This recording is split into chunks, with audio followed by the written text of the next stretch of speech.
আশা করি সবাই খুব ভালো আছো। আমার আগের ভিডিওগুলোতে তোমরা পাটায়া শহরকে ঘুরে দেখেছো।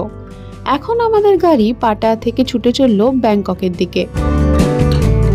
পাটায়া থেকে ব্যাংককের দূরত্ব 149 কিলোমিটারের মতো। রাস্তাটা যেতে আমাদের গাড়িতে সময় লেগেছিল 2 ঘন্টা 15 মিনিটের মতো। পাটায়া যেমন সমুদ্র তীরবর্তী একটি শহর ছিল, ব্যাংকক কিন্তু সমুদ্রতল থেকে একটু দূরে নদী নালা বেষ্টিত ক্যানালযুক্ত একটি শহর। এখন চলে এসেছি টোল ট্যাক্সে। টোল ট্যাক্স দেওয়ার পর প্রবেশ করলাম ব্যাংককে। 15th সেঞ্চুরিতে আয়ুথায়া কিংডমের সময় চাও ফ্রায়া নদীর ডেল্টা রিজিয়ন জুড়ে গড়ে উঠেছিল এই শহর, যা বর্তমানে থাইল্যান্ডের রাজধানী। 1568 স্কোয়ার কিলোমিটার অঞ্চল জুড়ে গড়ে ওঠা ব্যাংকক শহরের রয়েছে 50টি ডিস্ট্রিক্ট এবং 180টি সাব ডিস্ট্রিক্ট। থাই ভাষায় ব্যাংকক শহরের নাম হলো ক্রুংথেপ মহানাখন বা ক্রুংথেপও বলা হয়। ব্যাংকক হলো আর্ট, ফ্যাশন এবং এন্টারটেনমেন্টের একটি হাব, যেখানে সারা পৃথিবী থেকে বহু পর্যটক প্রত্যেক দিন আসেন। ব্যাংককে পৌঁছেই হোটেলে চেক ইন করে আমরা বেরিয়ে পড়ব লোকাল সাইট সিন করতে। যেহেতু এখানে একটিমাত্র নাইট, তাই জন্য হাতে সময় বেশ কম। শিলং রোডের উপরে শিলং ভিলেজ ইন বলে একটি হোটেল আমরা বুক করেছিলাম। হোটেলটি একদমই ফ্যান্সি ছিল না। তাও তোমাদের যদি হোটেলের ইনফরমেশন লাগে তাহলে ভিডিওটাকে পজ করে দেখতে পারো। এটা হলো টুকটুক, এখানকার স্থানীয় ট্রান্সপোর্টেশন ব্যবস্থা। এছাড়াও তোমরা পেয়ে যেতে পারো কলকাতার মতো হলুদ রঙের ট্যাক্সি। উভয় ক্ষেত্রেই বেশ একটু বার্গেনিং করতে হয়। এছাড়াও মোবাইল অ্যাপ গ্র্যাব বা বোল্টের থেকে তোমরা গাড়ি বুক করতে পারো। টুকটুক ধরে আমরা এগিয়ে চললাম ব্যাংককের সামফানথায়ন ডিস্ট্রিক্টের ওয়াট ট্রাইমিট বা টেম্পল অফ গোল্ডেন বুদ্ধা দেখতে। ওয়ার্ল্ডের সব থেকে বড় সলিড গোল্ডেন বুদ্ধা স্ট্যাচুর জন্য এই মন্দির বিখ্যাত। ব্যাংককের চায়না টাউনের এটি একটি ল্যান্ডমার্কও বটে।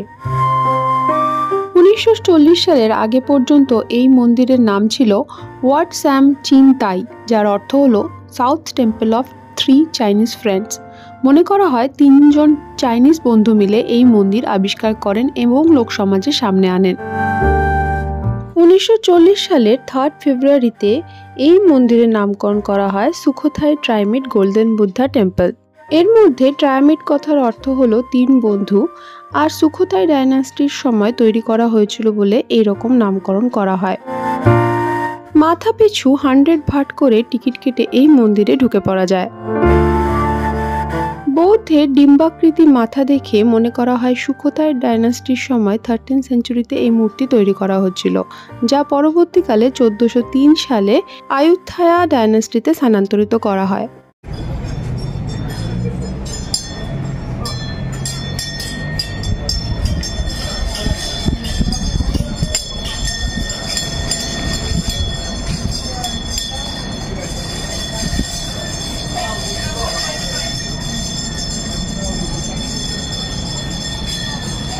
মূর্তিটি বহুকাল ধরে ওয়াট পারাকাই বা চটি নারাম টেম্পলে ছিল।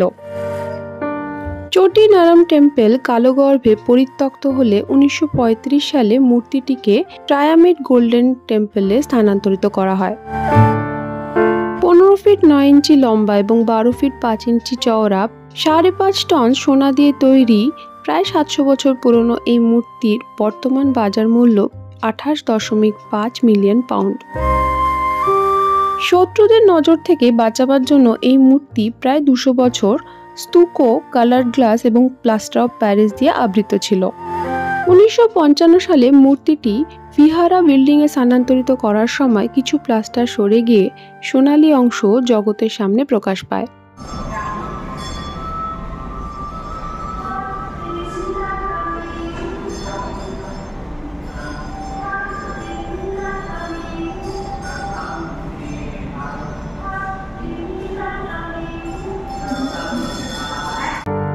সোনা দিয়ে তৈরি এটি পৃথিবীর সবথেকে বড় সলিড গোল্ডেন বুদ্ধা স্ট্যাচু।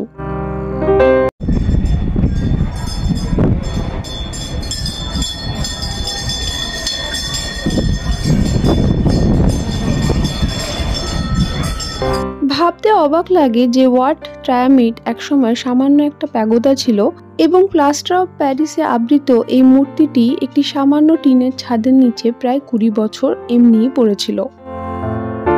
মূল মন্দিরের পাশে ছিল আরেকটি ছোট মন্দির, যেখানে ঢুকতে কোনো রকমের প্রবেশ মূল্য লাগছিল না। এই মন্দিরের ভেতরেও ছিল একটি গোল্ডেন বুদ্ধা। স্থানীয় মানুষদের প্রত্যেকদিন পুজো দেওয়ার জন্য 100 ভাট করে খরচা করা সম্ভব নয়, তাই মনে হয় এই অল্টারনেটিভ ব্যবস্থা করা ছিল।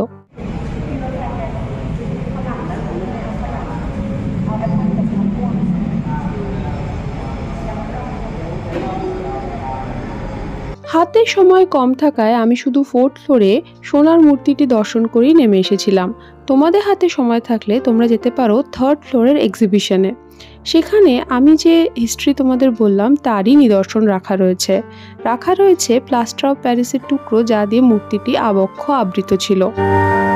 এছাড়া তোমরা যেতে পারো 2nd ফ্লোরে চায়না টাউন হেরিটেজ সেন্টারে, যেখানে বলা হয়েছে কিভাবে চাইনিজরা থাইল্যান্ডে মাইগ্রেট করে এসে চায়না টাউন গড়ে তুলেছিল এবং কিং রামা 4th এর সময় এই চায়না টাউন এক উল্লেখযোগ্য বিজনেস সেন্টারে রূপান্তরিত হয়েছিল। আমরা চলে এসেছি সসদেব পিয়ার্স বোট সার্ভিসে, যেখান থেকে একটি বোট নিয়ে আমরা ছাও ফ্রায়া এবং ক্যানলস অফ থনবুরি ঘুরে দেখব। ছাও ফ্রায়া নদী হলো থাইল্যান্ডের মূল নদী, যেটি থাইল্যান্ডের মাঝ বরাবর উত্তর থেকে দক্ষিণ দিকে বিস্তৃত।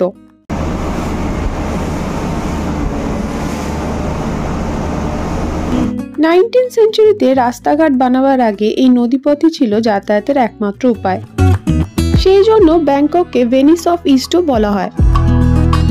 ব্যাংককের ব্যস্ত রোড ট্রাফিক এড়ানোর জন্য ওয়াটার ট্যাক্সি নিয়ে ছাও ফ্রায়া নদীর পার্শ্ববর্তী Wat Arun, flower market, Wat Pho, Chinatown, Grand Palace এবং ফ্লোটিং মার্কেট ঘুরে দেখা যায়।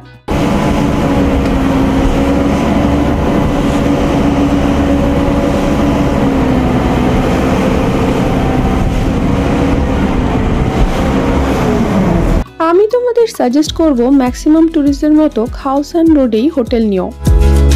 এই রোডের কাছে যে পিয়ার রয়েছে সেখান থেকে ওয়াটার ট্যাক্সি নিয়ে তোমরা সহজেই পৌঁছে যেতে পারো ব্যাংককের যে কোনো জায়গায়। দূরে দেখা যাচ্ছে ওয়াট অ্যারোন, এটি থাইল্যান্ডের একটি দর্শনীয় জায়গা। জলপথে ছাও ফ্রায়া নদীর উপরে 3 ভাবে ব্যাংকক শহরকে ঘুরে দেখা যায়। লোকাল বোটে কস্ট পড়ে মাত্র 15 বাট মাথাপিছু। এই local boat orange colour coding থাকে।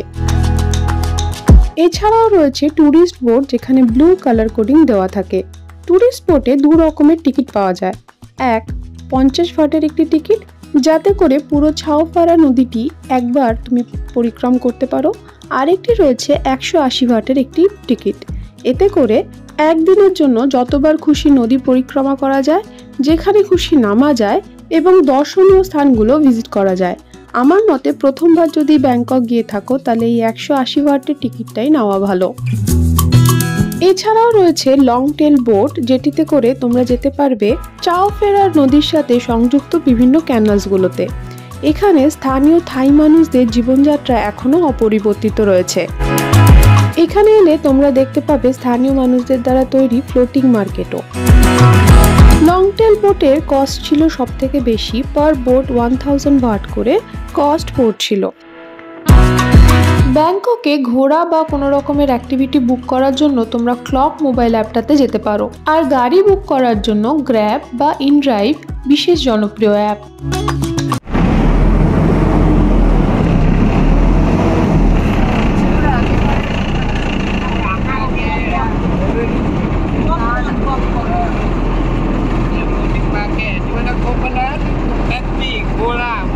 জলদূষণ এবং প্লাস্টিক দূষণের জন্য এই ক্যানালসগুলি মাঝে মাঝে ব্লক হয়ে বন্যার পরিস্থিতি তৈরি হয়। সমুদ্রপৃষ্ঠ থেকে মাত্র 1.5 মিটার উচ্চতায় রয়েছে ব্যাংকক। এই লো এলিভেশন ল্যান্ডে থাকার দরুন এবং ইনঅ্যাডিকুয়েট ড্রেনেজের জন্য 1995 সালে এবং 2011 সালে ভয়াবহ বন্যার পরিস্থিতি তৈরি হয়েছিল ব্যাংককে। এখানে অধিকাংশ বোটের ড্রাইভার দাদারা কোনো কথা বলেন না, সুতরাং তাদের কাছ থেকে কোনো গাইডেন্স পাওয়া অসম্ভব। সেই জন্য একটা ফর্মাল ম্যাপ ক্যারি করতে পারো। তাছাড়া 180 ভাটের ট্যুরিস্ট বোটগুলোতে ইংলিশ স্পিকিং গাইড থাকে।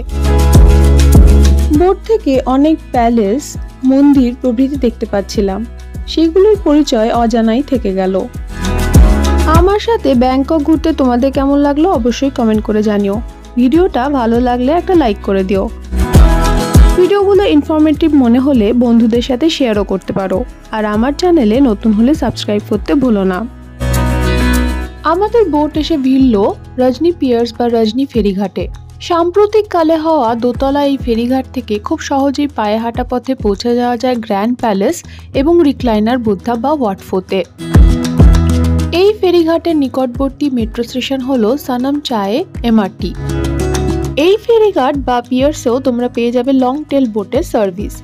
এইখানে রেট চার্ট দেওয়া রয়েছে, ফোন নাম্বার আর ওয়েবসাইটও দেওয়া রইল। তোমাদের সাথে আবার দেখা হবে আমার পরবর্তী ভিডিওতে। ততদিন সবাই খুব ভালো থেকো। এখন তবে আসি, বাই।